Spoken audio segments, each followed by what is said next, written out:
High প্রিয় দর্শক, আজ আমি আপনাদের জন্য আরও একটি ভিডিও নিয়ে এসেছি। ভিডিওটি হলো আমরা এক্সেলে কীভাবে আমরা একটা লাইন বা হ্যাং করে রাখবো বা ফ্রিজ করে রাখবো কীভাবে। আসুন আমরা সে কাজটি কীভাবে করবেন সেটা আমি আজ আপনাদের দেখাবো। দেখুন, এটা একটা এক্সেলের রিপোর্ট। এখানে দেখা যাচ্ছে উপরের লাইনগুলো, সব লাইন কিন্তু চলে যাচ্ছে।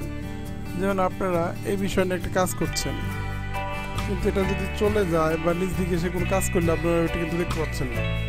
এটা একটা সমস্যায় বলা যায়। আমরা এই সমস্যা থেকে বেরিয়ে আসতে পারি একটা সহজ উপায়, সেটা হলো আমাদের এই রগুলোকে মার্ক করতে হবে। যেমন এতটুকু মার্ক করে নিলাম, মার্ক করে আমাদের ক্লিক করতে হবে উইন্ডোজ। দেখুন এখানে একটা লেখা আছে ফ্রিজ পেন্স, এখানে ক্লিক করবেন। দেখুন প্রিয় দর্শক, আমরা কিন্তু লাইনটা এখন চলে যাচ্ছে না, লাইনটা কিন্তু থাকছে। সবাইকে আমার ভিডিওটি দেখার জন্য সবাইকে অসংখ্য ধন্যবাদ। আর অবশ্যই আমার চ্যানেলকে সাবস্ক্রাইব করবেন। পরবর্তী আরও সুন্দর বা আরও ইন্টারেস্টিং ভিডিও নিয়ে আসবো।